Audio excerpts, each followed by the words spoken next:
Kita berdoa, ya Roh Kudus sahabat kami yang sejati, penolong kami. Kiranya Engkau berkuasa atas kehidupan kami sekarang ini, agar kebenaran firman-Mu yang akan kami baca dan renungkan dapat memberikan kami pemahaman dan makna yang benar di dalam kami menjalani kehidupan ini dengan segala tanggung jawab yang Tuhan percayakan. Berkaryalah bagi kami ya Tuhan sekarang ini dan sampai selamanya. Di dalam nama Yesus kami berdoa. Amin. Saudara-saudara, mari kita mempersiapkan bacaan Alkitab kita. Perjanjian Baru Kisah Para Rasul 2 ayat 1 sampai 13. Dengan teknis membaca, bolehkah saya dan Bapak Ibu Saudara-saudara akan membaca secara berbalasan di setiap ayat. Kisah Rasul 2 ayat 1 sampai 13. Membaca berbalasan dimulai. Pentakosta. Ketika tiba hari Pentakosta, semua orang percaya berkumpul di satu tempat. Tiba-tiba turunlah dari langit suatu bunyi seperti tiupan angin keras yang memenuhi seluruh rumah di mana mereka duduk. Dan tampaklah kepada mereka lidah-lidah seperti nyala api yang bertebaran dan hingga pada mereka masing-masing. Maka penuhlah mereka dengan Roh Kudus. Lalu mereka mulai berkata-kata dalam bahasa-bahasa lain, seperti yang diberikan oleh Roh itu kepada mereka untuk mengatakannya. Waktu itu di Yerusalem diam orang-orang Yahudi yang saleh dari segala bangsa di bawah kolong langit. Ketika turun bunyi itu, berkerumunlah orang banyak. Mereka bingung karena mereka masing-masing mendengar rasul-rasul itu berkata-kata dalam bahasa mereka sendiri. Mereka semua tercengang-cengang dan heran lalu berkata, bukankah mereka semua yang berkata-kata itu orang Galilea? Bagaimana mungkin kita masing-masing mendengar mereka berkata-kata dalam bahasa kita sendiri, yaitu bahasa yang kita pakai di negeri asal kita. Kita orang Parsia, Media, Elam, penduduk Mesopotamia, Yudea dan Kapadokia, Pontus dan Asia, Frigia dan Mesir dan daerah-daerah Libya yang berdekatan dengan Kirene, pendatang-pendatang dari Roma. baik orang Yahudi maupun penganut agama Yahudi, orang Kreta dan orang Arab, kita mendengar mereka berkata-kata dalam bahasa kita sendiri tentang perbuatan-perbuatan besar yang dilakukan Allah. Mereka semuanya tercengang-cengang dan sangat termangu-mangu sambil berkata seorang kepada yang lain, apakah artinya ini? Tetapi orang lain menyindir, mereka sedang mabuk oleh anggur manis. Terpujilah Kristus. Selamanya,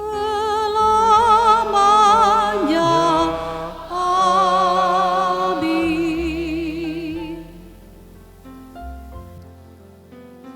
Shalom. Saudara, berbahagialah kita karena sejak Roh Kudus itu dicurahkan di hari Pentakosta, maka Roh Kudus berdiam dan berkarya di dalam setiap diri orang percaya termasuk saudara dan saya. Saudara bisa katakan pada teman atau jemaat di samping kiri kanan, berbahagialah saya karena saya punya Roh Kudus. Boleh bilang? Silakan. Saya punya Roh Kudus. Ya. Tidak ada seorang pun di antara kita yang kehilangan Roh Kudus. Kita punya kuasa itu, saudara. Saudara, mari kita simak video berikut ini mengawali khotbah di pagi ini. Gue punya satu pertanyaan besar. Apakah lo bisa membaca pikiran orang lain? Bisa nggak? Oke, nggak bisa nih. Nah, kan lo nggak bisa baca pikiran orang lain nih. Sekarang pertanyaan kedua. Kalau lo nggak bisa baca pikiran orang lain, kira-kira orang di sekitar lo ada nggak yang punya kemampuan buat baca pikiran? Ada? Kalau ada tolong DM ke gue buat nanti gue daftarin ke James Randi Challenge biar dikasih hadiah $1 juta alias 16 miliar rupiah karena dia punya kemampuan paranormal yang luar biasa. Nah, kalau nggak ada, ya bagus, artinya lo ada di video yang tepat. Jadi gini, kan semua orang di sekitar lo nggak ada yang bisa baca pikiran nih. Artinya mereka semua juga nggak ada yang bisa baca pikiran lo. Dan itu artinya kalau lo berurusan sama orang lain, ya lo harus bisa berkomunikasi dengan baik. Kalau nggak, ya gimana? Kebayang nggak sih lo lagi rapat atau diskusi kelompok gitu, terus gak ada yang berkomunikasi? Semua cuma mikir masing-masing aja gitu. Gak bakal ada yang mengerti kan pemikiran yang lain. Kan gak ada yang bisa baca pikiran di situ. Atau misalnya nih, lo minta tolong orang sesuatu gitu. Minta tolong ini bisa jadi ya lo minta dia mengerjakan sesuatu, atau bisa juga minta tolong dia berhenti melakukan sesuatu yang bikin lo gak nyaman. Nah tapi nih, lo malah diem aja. Atau ya mungkin lo sesekali ngelempar kode gitu. Yang lo mintain tolong bakal ngerti gak? Emang dia bisa baca pikiran lo? Atau emang bahasa kode lo ada kamusnya? Enggak kan? Nah, di dunia modern yang segala sesuatu saling terhubung ini, mulai dari kecil sampai dewasa, kita selalu berurusan sama orang lain. Baik ini terkait pendidikan, pekerjaan, pertemanan, atau bahkan percintaan. Dan satu-satunya cara untuk bisa memiliki relasi yang baik dengan orang lain terkait hal-hal tersebut, ya adalah dengan cara memiliki pola komunikasi yang baik. Ingat ya, komunikasi yang baik. Jadi, bukan dengan komunikasi yang kurang baik, apalagi dengan tidak berkomunikasi. Saudara, bahasa merupakan alat yang penting dalam berkomunikasi. Karena melalui bahasa kita dapat menyampaikan apakah itu gagasan kita, pikiran kita, perasaan kita, dan informasi kepada orang lain. Bahasa memungkinkan kita berinteraksi, berbagi pengetahuan, kita memahami satu sama lain dan membangun hubungan sosial. Saudara bayangkanlah, misalkan saudara berada di suatu tempat atau di suatu negara dan saudara tidak menguasai bahasa lokal atau bahasa yang dipakai di negara itu misalnya. Dan saudara butuh makan, saudara ingin membeli makanan. Nah, tanpa bahasa yang sama, saudara pasti akan kesulitan dalam memesan makanan apa yang saudara inginkan. Namun saudara, kalau saudara berkomunikasi dengan bahasa yang dipahami oleh penjual makanan itu, saudara dapat dengan mudah menyampaikan pesananmu sesuai dengan kebutuhan saudara. Nah, saudara yang dikasih Tuhan, betapa pentingnya bahasa di dalam berkomunikasi. Demikian halnya saudara pada peristiwa Pentakosta. Murid-murid Yesus dan semua orang yang tekun, yang berkumpul di satu tempat menanti janji Tuhan Yesus. Mereka semua saudara dipenuhi oleh Roh Kudus yang datang secara visual ya. Lidah api hinggap di atas mereka, berkuasa atas hidup mereka. Lalu mereka dapat mengkomunikasikan Injil kepada pendengarnya, atau mereka berkata-kata memberitakan perbuatan-perbuatan Allah yang besar dalam bahasa yang dimengerti oleh manusia. Jadi konteks Kisah Para Rasul 2 ayat 1 sampai 13 yang kita baca ini adalah bahasa roh yang dimengerti. Saudara bisa membandingkan dengan 1 Korintus 13:14. Paulus membahas tentang bahasa roh yang tidak dapat dimengerti, yang membutuhkan karunia roh untuk menafsirkan. Jadi saudara, ini DP beda ya. Kita membahas dalam teks ini adalah bahasa roh oleh kuasa Roh Kudus memperlengkapi para pengikut Yesus untuk berbahasa bahasa yang dapat dimengerti. Sebab itu jangan heran kalau di waktu itu ada orang sangir, dia bilang, ih kayak apa orang Galilea boleh bahasa sangir di waktu itu. Jadi bahasa yang dapat dimengerti. Nah, saudara yang dikasih Tuhan, ini patut ditegaskan bahwa kebutuhan di dalam memberitakan Injil dalam bahasa yang dimengerti adalah bagian dari rencana Allah untuk menyampaikan pesan penyelamatan kepada seluruh dunia. Sebagaimana janji Tuhan Yesus bahwa melalui kuasa Roh Kudus yang memberi kemampuan berbahasa, maka Injil dapat meresap ke dalam hati, ke dalam pikiran pendengar, dan memampukan mereka saudara untuk memahami, lalu kemudian mereka dapat merespon panggilan Allah untuk datang kepadanya. Jadi saudara, Injil atau kabar baik diberitakan dengan bahasa yang dimengerti. Inilah yang dikaryakan Roh Kudus di hari lahirnya gereja atau Pentakosta, bahwa Roh Kudus memberi kuasa kepada orang percaya untuk mengkomunikasikan Injil kepada manusia dengan bahasa yang dimengerti. Sekarang saudara, ada pertanyaan. Apakah tujuannya Injil dalam konteks Kisah Para Rasul 2 ini harus disampaikan dengan bahasa yang dimengerti?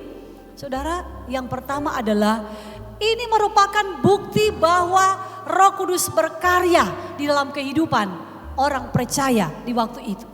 Dengan kemampuan mereka berbicara dalam bahasa yang tidak pernah dipelajari sebelumnya, saudara, ini merupakan bukti yang jelas tentang yang datang pada mereka adalah kuasa Allah yang maha tinggi, saudara. Yang menguasai para pengikut Yesus di waktu itu adalah kuasa Allah maha tinggi. Saudara, bayangkan sekarang ini orang kalau ingin tahu bahasa Inggris dia harus apa? Kursus, ya. Orang ingin tahu bahasa Prancis dia harus kursus. Tapi di waktu itu saudara, Roh Kudus memberi kuasa kepada mereka sehingga mereka dapat berbicara dengan bahasa-bahasa yang dipakai di daerah yang lain. Ini menegaskan bahwa apa yang terjadi pada hari itu adalah suatu tindakan ilahi yang luar biasa, saudara, yang diperlihatkan bahwa Allah hadir melalui para pengikut Yesus di dalam memberitakan perbuatan-perbuatan Allah yang besar. Jadi saudara, kuasa yang mereka peroleh bukanlah kuasa biasa, bukanlah kuasa manusia, melainkan kuasa ilahi yang bekerja. Jadi kemampuan mereka berbahasa karena kuasa ilahi yang memenuhi mereka di waktu itu. Saudara, Nick Fujisik adalah seorang pria cacat, saudara. Dia dilahirkan dengan tanpa lengan dan kaki. Saudara, meskipun ia dalam kondisi fisik yang terbatas seperti ini, dia tidak pernah kehilangan harapan.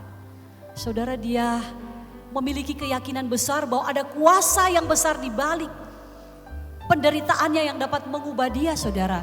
Dan sejak dia berjumpa dengan Roh Kudus, dia mengalami transformasi atau perubahan yang luar biasa ketika pertemuannya dengan Allah membuat kehidupan rohaninya bertumbuh. Dan akhirnya saudara, dia menjadi seorang pembicara dan penulis buku yang terkenal, ya.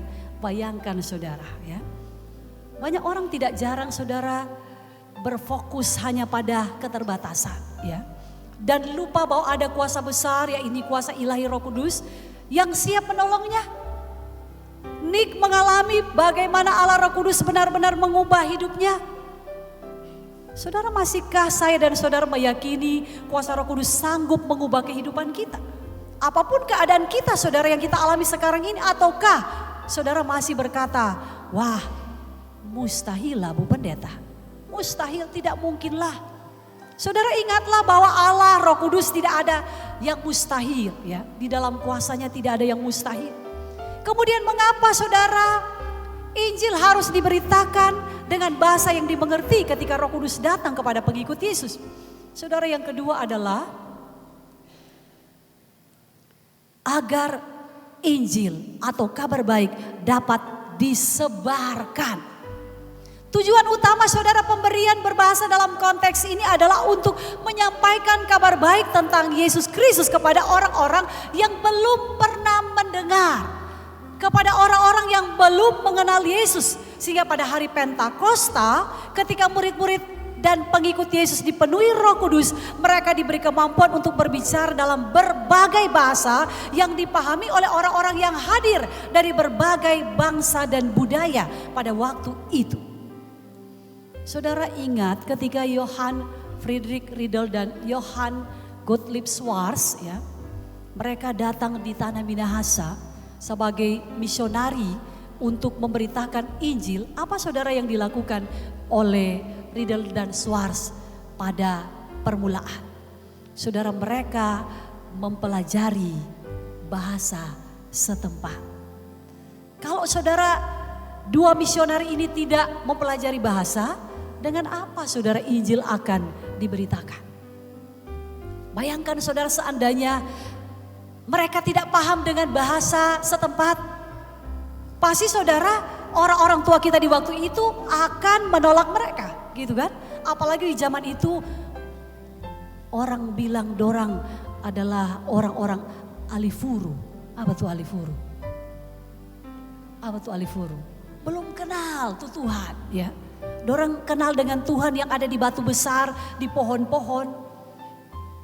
Pasti saudara mereka akan ditolak, sebab itu penyebaran Injil melalui bahasa lokal selalu bertujuan untuk menjangkau sebanyak mungkin orang yang dapat mendengar dan menerima kabar baik, kabar keselamatan dari Kristus melalui bahasa mereka sendiri.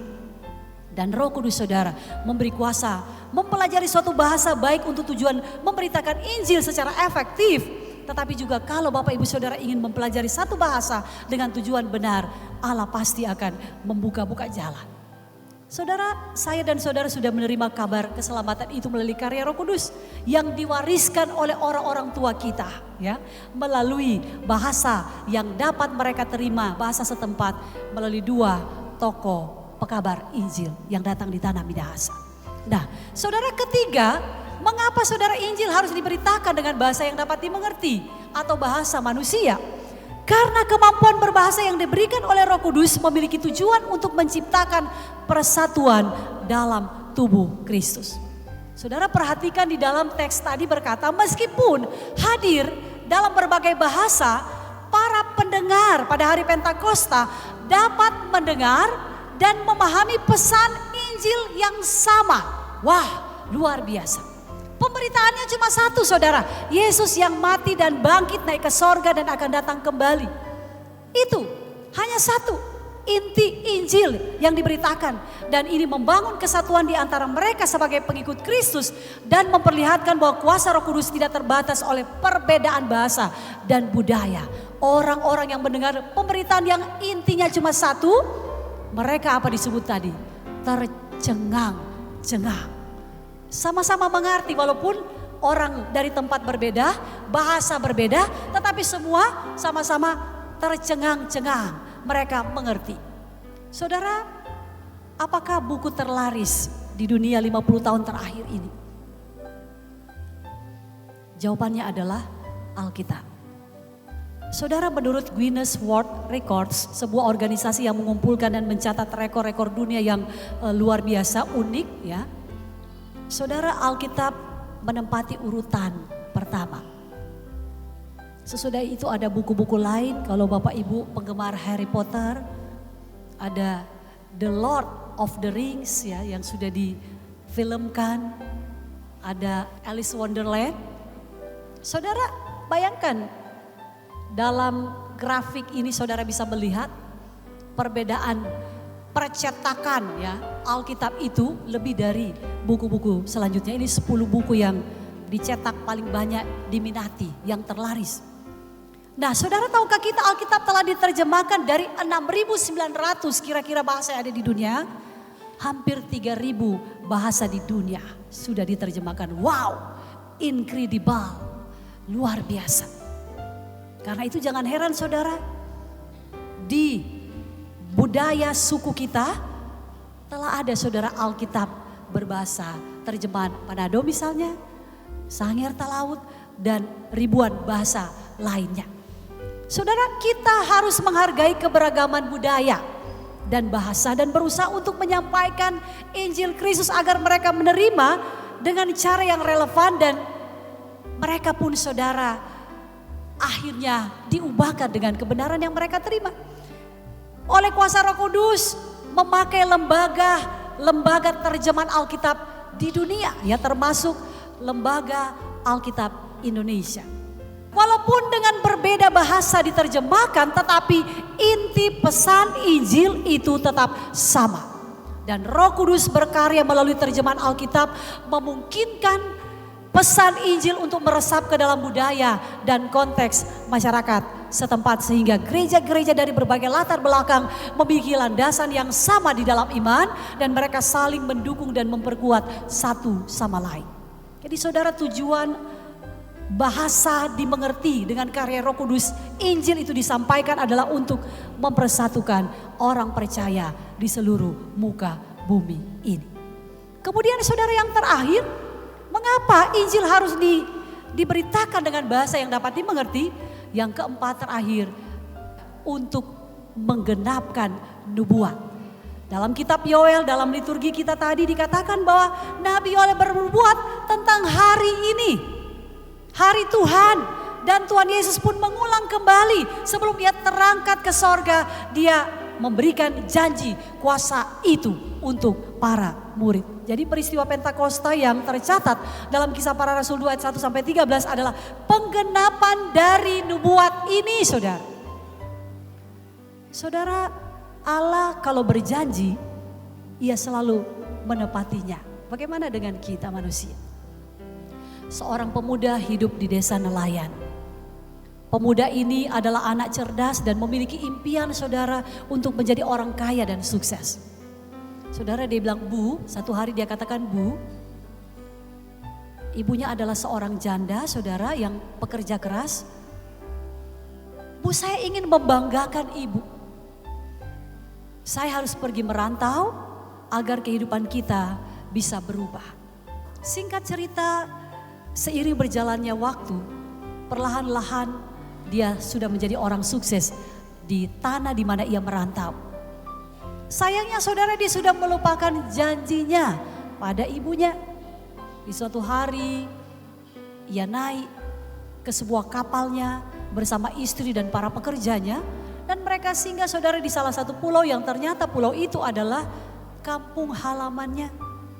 Saudara, di depan mata ibunya sendiri, dia menolak ketika ibu datangnya sampai bersujud di kakinya untuk mengatakan, kau adalah putraku yang pergi dan belum kembali. Sekarang engkau telah kembali untuk ibu. Saudara, dia menggeser menolak ibunya dan mengatakan, tidak, engkau bukan ibuku. Saudara yang dikasih Tuhan, namun dalam perjalanan pulang kapalnya diserang oleh badai yang dahsyat. Ia kemudian berteriak meminta pertolongan tetapi terlambat. Kapalnya karam dan pemuda itu berubah menjadi batu. Saudara-saudara, ini adalah kisah legenda Malin Kundang. Dia sudah berjanji pada ibunya tetapi ia tidak menepati janjinya. Allah kita, saudara, adalah Allah yang selalu menepati janjinya. Allah tidak pernah ingkar janji, saudara. Dalam firman-Nya Allah memberikan janji-janjinya yang penuh harapan, penuh kasih, penuh pengampunan bagi kita. Apakah kita masih setia menanti janji Allah? Ataukah kita sudah, saudara, berhenti untuk berharap pada janji Allah? Saudara, Roh Kudus memberi kuasa kepada saya dan saudara, kepada orang percaya untuk memberitakan Injil dengan bahasa yang dimengerti untuk mengubah kehidupan kita. Injil adalah kabar sukacita yang harus menjangkau setiap orang tanpa memandang latar belakang, budaya, bahasa atau suku. Allah berjanji bahwa Injil akan diberitakan kepada semua orang dan semua orang harus menerima kabar ini. Sekarang pertanyaan, apakah semua orang sudah mendengar? Bisa jadi ada mereka yang di pelosok-pelosok daerah terpencil belum mendengar. Tugas gereja adalah memberitakan. Gereja mengirim para misionari untuk memberitakan ini, saudara. Nah, saudara yang dikasih oleh Tuhan kita Yesus Kristus, saya dan saudari dipanggil untuk menjadi saluran Roh Kudus di dalam memberitakan Injil. Rasul Paulus pernah berkata di dalam jemaat Korintus, ya, saudara bisa baca. Atau tidak tahukah kamu bahwa tubuhmu adalah bait Roh Kudus, ya, bait Roh Kudus yang diam di dalam kamu, Roh Kudus yang kamu peroleh dari Allah.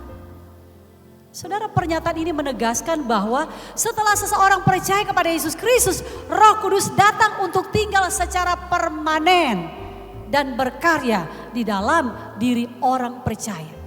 Saudara, kita berbeda dengan perjanjian lama. Roh Kudus pilih orang Gideon, dia pilih Simson, dia pilih Saul. Dan Roh Kudus bisa keluar ketika Saul menyembah orang mati. Maka Alkitab berkata, undurlah Roh Allah dari diri Saul. Jadi berbahagialah umat perjanjian baru termasuk saya dan saudara. Karena Roh Kudus menempati kehidupan kita, dia berdiam dan berkarya. Karena itu saudara, saya ingin bertanya, apakah saudara ada Roh Kudus atau nyanda? Ini yang menjadi polemik, ya. Ada? Saudara, setiap orang percaya ada Roh Kudus.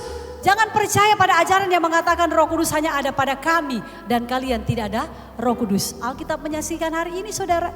Kemudian saudara, mari orang mulai membedakan. Talenta itu berbeda dengan karunia. Saudara, itu talenta, itu bakat yang Tuhan kasih sebagai anugerah umum untuk semua manusia di dunia. Bukan Kristen juga memperoleh talenta, saudara. Apa tuh talenta? Saudara bisa lihat di situ. Bakat.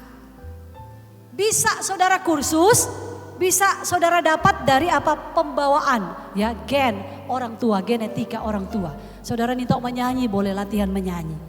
Para artis yang cantik jadi model, karena dong sotop, dorang latihan menyanyi, akhirnya jadi penyanyi. Tetapi saudara, karunia Roh Kudus spesial hanya untuk gereja. Tuhan kasih hanya untuk gereja, hanya untuk saudara dan saya. Untuk apa? Memperlengkapi kita, membangun persekutuan. Dan karunia Roh Kudus tidak akan dipelajari tetapi dikembangkan. Karena itu nyata ada bilang, pendeta boleh kasih kursus bahasa roh pat orang? Kenapa minta kursus bahasa roh? Iya, karena di satu kelompok orang lihat persekutuan mereka berbahasa roh sama semua. Mungkinkah mereka itu belajar? Saudara, bahasa roh tidak untuk dipelajari. Tetapi bahasa roh adalah bahasa yang diberikan Allah kepada orang tertentu. Diberikan Allah dan dipakai untuk membangun jemaat. Bukan saudara memecah belahkan. Kalaupun di antara saudara ada, maka orang berdoa supaya ada orang yang diberi karunia untuk menafsirkan roh. Ini tuh karunia roh. Iman, menyembuhkan, melakukan mujizat, nubuatan, membedakan roh, kemudian menerjemahkan bahasa roh. Saudara, kita harus paham. Gereja harus menjadikan Yesus Kristus sebagai fokus utama di dalam pemberitaan Injil. Roh Kudus memperlengkapi kita. Saudara, Yohanes 16 ayat 13 berkata, apabila ia datang, yaitu roh kebenaran, ia akan memimpin kamu dalam seluruh kebenaran. Marilah saudara, kita mempengaruhi banyak orang dengan pesan penyelamatan dan kasih Yesus Kristus melalui kuasa Roh Kudus. Amin.